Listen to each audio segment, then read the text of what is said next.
Hi, today I'm recording this video in my kitchen and you see my setup here and Vicky is chilling on the floor. So yeah, if you have watched my channel before, you already know that I moved to Sweden, that I lived out of my small van for the whole summer looking for a place to buy here in Sweden, an old Swedish cottage. You know, the classic red siding, white trim, and so on. With the summer ending, I started renting a place, and that's why I am right now in the kitchen. Where am I at with my house search? There are actually two viewings this weekend. So today's Friday, and tomorrow are the viewings. And I hope that in my next video, I might be able to show you those two and a total of three houses that I'm interested in and that I went to the viewings for. But for today, I planned a Q&A, questions and answers, and these are all questions that came from you. So without further ado, let's start. Why are all the houses red? Do they paint houses in any other color? So in my previous videos, you've seen only red houses. And the reason why is because I'm looking for a red one. It's as simple as that. So I only go to viewings with a red house, and so I only show red houses. Of course, they are available in all kind of colors. Not all the houses in Sweden are made of wood or with wooden siding. You can find houses that are built bricks, concrete, and like everything, like in every other country. Nevertheless, red is a very traditional color here. And I'm going to tell you now where that is coming from. And I've learned actually most of it from comments that my Swedish audience has left under the videos when those questions have been asked before. Because that question, if all the houses are red, has been asked a couple of times. Traditionally, the rich people lived in houses that were built of bricks, and the bricks were red. So red bricks means you're rich. Then they figured that there is a copper mine in a town called Falun, and there is like a byproduct, like it's actually garbage. And we're talking now about like I don't know, 2 centuries ago. This byproduct or this eventually like that garbage, they figured that they can make paint out of it, which is red paint. Again, it's a copper mine, so actually I've been there. I've been in Falun, and yeah, all the surfaces there are red. Like even the roads are red because when they built them, when they paved them, and they used the whatever sand or whatever they used to to pave the roads, the material that they use to make the pavement uses like the red dirt that's around there. So long story short, they came up with the idea to use this byproduct or waste product and make paint out of it, which turned out to be very durable and weather resistant. People liked painting the houses red then because now it had like a touch of the red brick houses, so people felt richer because of that. So I hope I kind of explained that correctly. Of course, you're welcome to leave comments if you have a few more details. There is actually a museum in Falun, in the town of Falun. So if you ever come here, and the museum is about that mining town and everything around it. So there will be lots of information as well, and about the red paint, the red buildings, and so might be interesting to go there if you make it to Sweden. I also found a Wikipedia article saying that this color, Falu Rötfärg, I hope I pronounced that right, färg, in Swedish, is nowadays a registered trademark for a mud type paint manufactured and marketed by, I'm reading this from my teleprompter, Stora Kopparbergs Bergslands AB. I hope I pronounced that right. The trade name may only be used for paint that contains pigments from the Falu copper mine. There we go. The next question was actually you see me smiling because it made so much sense, and I kind of have to apologize. So the next question was, are you really tall, or are Swedish houses really short? So I've been to a couple of viewings, and you can see that in the previous videos where the ceiling was very low.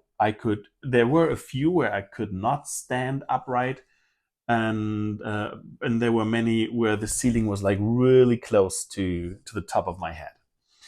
Uh, I had never mentioned like how tall the room is, or how high the room is, or how tall I am. I've mentioned it in a couple of comments because that question got asked a couple of times, but I wanted to clarify it here as well. I'm pretty much exactly 6 feet tall. So yeah, when there is a ceiling that's just on top of my head, then it's a 6 foot tall ceiling, or high, 6 foot high ceiling. There were also a couple of questions. It was mentioned a couple of times, or let's say not questions, but comments.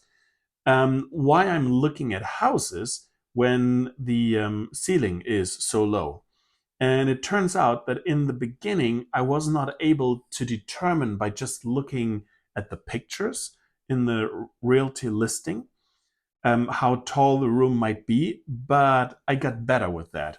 So the more often I went to viewings, the less often it occurred that the room was too small, or the house was too small, like ceiling height, right? So I got better in that, in identifying it on the photo.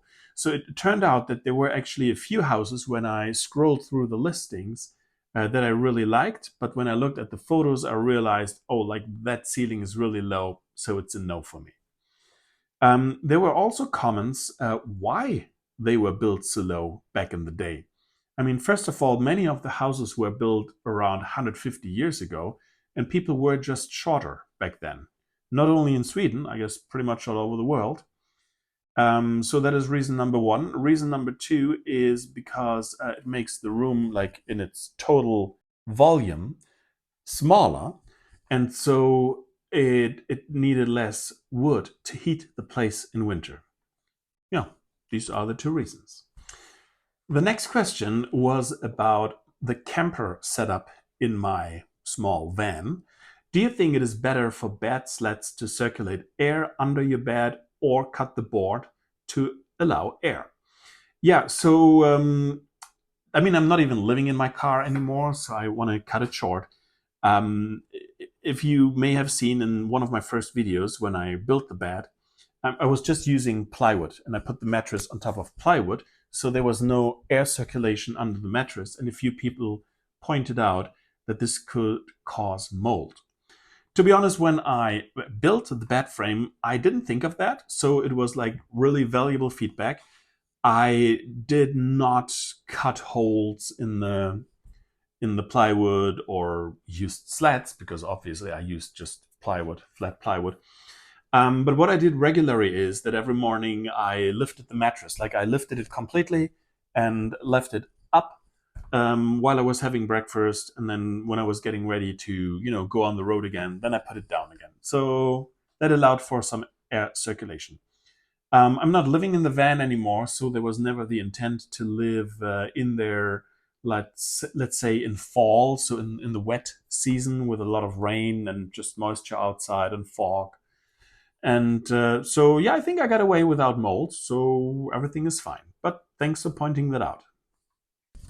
Back to another question about houses. Why do you look for such an old house?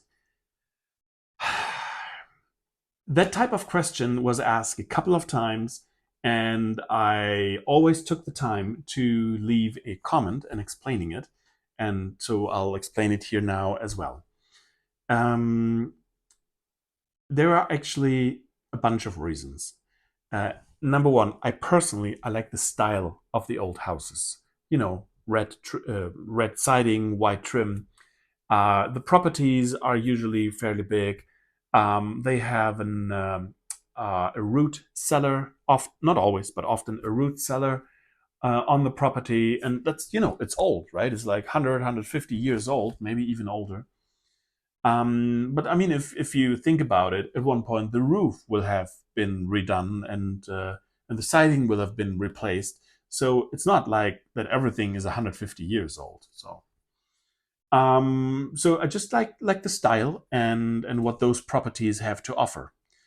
Another reason is, or the main reason is, they're cheaper, and that has a reason. They're usually not that well insulated. I'm on a limited budget, as you may know, uh, because it's been mentioned a couple of times. If you go further north, uh, house prices are lower, houses get cheaper. But I would like to stay in the south just because of the amount of daylight in wintertime. If you go further north, you lose daylight in wintertime. In exchange, it's a trade off. In exchange, in summer, you will have the midnight sun. But I lived in Canada's Yukon Territory. So I've lived in a place with the midnight sun and I enjoyed it very much, but it's nothing that I really need for the rest of my life. So I prefer to have longer days in winter. It's actually more a question of, mental health, to have more daylight in winter, to have shorter winters, and actually longer seasons. The fall season here is way longer than it was in the Yukon Territory. So we have pretty much 3 months of fall here. And in the Yukon, we had like, depending on, how the temperatures were in that year and how fast the leaves were blown off the trees. But the fall season is maybe 4 weeks long in the Yukon Territory. So I really enjoy it to be here and have longer seasons in general. I mean, yeah, except for winter season, it's shorter. I enjoy that as well. So back to the question why I'm looking for an old house. Like I mentioned, it's the house and the properties, what they have to offer. It's the look, it's the price, and that's basically it. The next question was asked a couple of times, or it was suggested, why don't you just buy land and build a house on the land? Well, that's a very interesting thought. I hope my Swedish community, the Swedish audience, can help out here a little bit because I'm not 100% sure about the legal side of what I'm going to tell you now. But from what I have heard, when there is an existing house, you can just work on the house and you don't need any permits. If you remodel the existing house, if you upgrade the existing house. If you work on electricity, yes, that is a different thing. New electricity requires an electrician to come, and it has to be done by a professional. And I think I've heard that plumbing work is like the insurance wants plumbing to be done by a professional. So again, if the Swedish audience could help me out here a little bit with those legal sides. If I buy land, however, which is no problem, you can buy land. There is land available, and depending on where you are, it's more or less cheap. But if you build a new house, well, then you need permits. Now, is it terrible to get a permit? No, it's not. But it's more bureaucracy. It may take longer, and of course, there is a language barrier.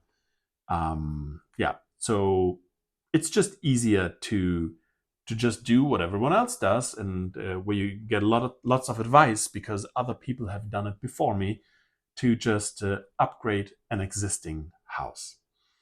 Another thing is, and I pointed that out in, like, I don't know if you've noticed, but I'm replying to every comment. So far, I'm able to do that because there are not too many, just a few hundred, and it's possible for me to do that. Sometimes it's only a thumbs up or a thank you, but depending on the question, sometimes it's even a longer comment. So, like I said, this question or this comment has been there a couple of times. Well, pretty often actually. And so I explained the following thing, and I think that those people that had left the question or the comment had not thought about the following. If I buy a house, I pay a certain amount, and then I'm living in, let's just be a bit drastic here, I'm living in a crappy house and I have to renovate it, or maybe even do more than just a simple renovation, right? I have to replace things, I have to have the roof redone, or whatever it takes. Um, but I can do it in my pace. What I mean is the money side. So everything costs money, no matter if I do work myself or if I have a contractor doing something, and I can spread it out over as much time as I need. Well, if the roof is leaking, it has to be done right away, of course. But nevertheless, all the improvements, upgrades, renovation, I can do it in my pace, and I can pay for it based on what I have available, when I have it available. Because I'm not rich, so I have to make some money in between, and then I can continue. If, however, I buy an empty property and I build a house there, well, I pretty much need to pay everything like at once. If there is a contractor who's building the house, well, I more or less have to pay him right away, or maybe stretched out over a few weeks until the house is built. But, really, I need the money in that season where the house is built. Can I build a house myself? There are things I can do myself, but then again, still, I need all the money up front. I'm buying wood to build a whole house. Well, I have to pay it up front. So that's the big difference of having a house that already exists, that's already there, and I'm just upgrading it, and I can do it in my pace. And again, with pace, really, I mean the money issue. I received a couple of comments slash questions if I'm really looking for a place, because I'm taking my time and I'm posting these videos how I'm looking at houses, that wasn't actually the intent. The intent was I buy a house and then I do the renovation project and I film that. But then all summer long, I didn't buy a house. So the question came up, are you really looking for a house? Yes, I am. I haven't bought a house yet, or haven't found a house yet. I decided against houses because, well, first of all, some houses that I was interested in, the price just went up like crazy, and I couldn't compete with that. But there were also some houses more or less decent, and some of you may have liked it, and I didn't like it. So it might be just a difference in taste. And also, I can spend my money only once. I'm used to it from Canada, where I've lived for quite some time. Canadians don't only own one house in their life. Most are going up like a ladder. They start with a small house or a trailer, and then they move up throughout their life. So it's not that I intend to only buy one house in Sweden and this is it.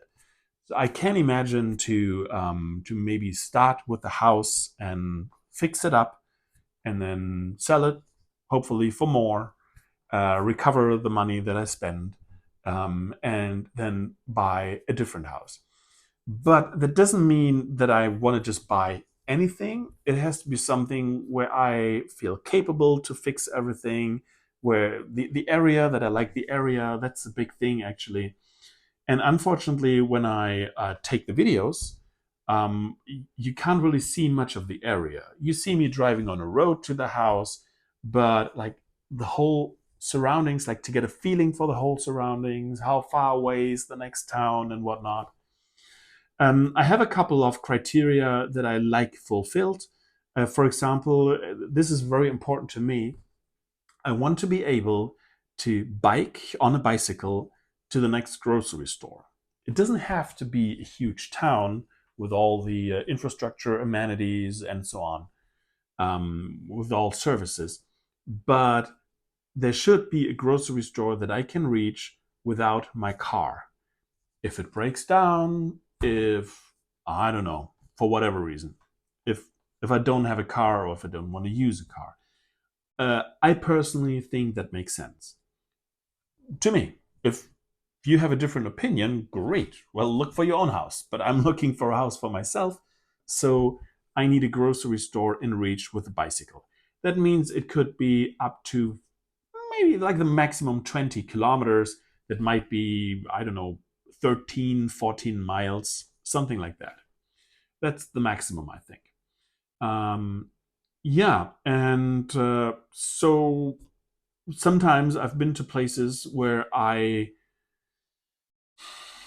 can I say that? I didn't really do much research beforehand because they were kind of on the way. So, okay, so I'm here. There's a place I want to look at there. And then I see, oh, there's another place in between. So on my drive up to the main viewing, I'm also visiting the other house.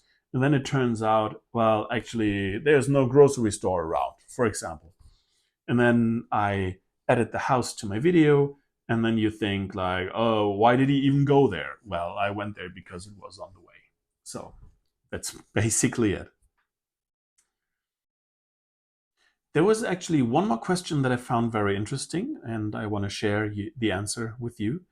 There was one question: what I'm going to do in winter when there are no houses for sale. Actually, there will be houses for sale.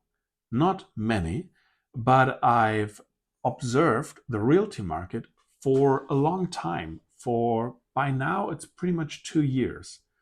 And I know that there are houses for sale in winter. Houses will be listed. There might be no viewings, let's say around Christmas, but still, there are houses for sale. And I think there are kind of two types of listings. I wanted to say two types of houses, but that's wrong. Two types of listings. Number one, there are, let's say, old listings that get refreshed. And so they show up on top of the list again. And the other type is just people that are moving. People are living in a house and they get a new job and they're just moving.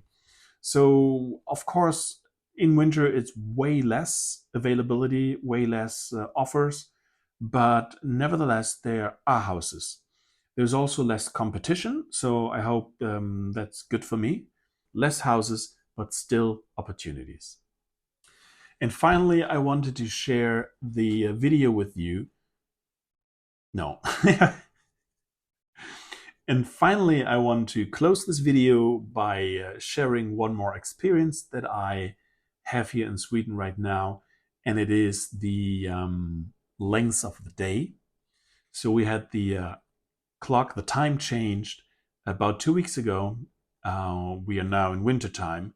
It is getting dark earlier in the evening, well, afternoon, and just yesterday I noticed it because yesterday at 4 p.m. I was standing at a spot. I was outside standing at a spot. I was a bit higher and I could see the horizon. And the sun went down. It was still above the horizon, but behind the trees already, it was all like red and orange. I think I took a photo. I will put the photo up here.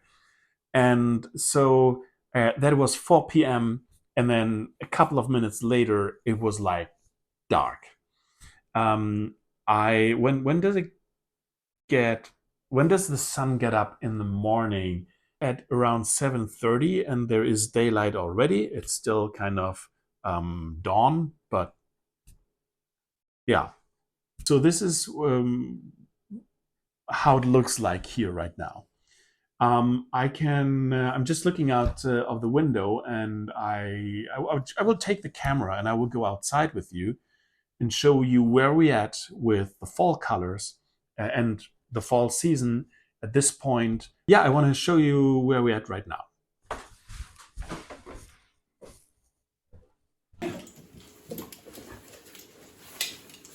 Good girl.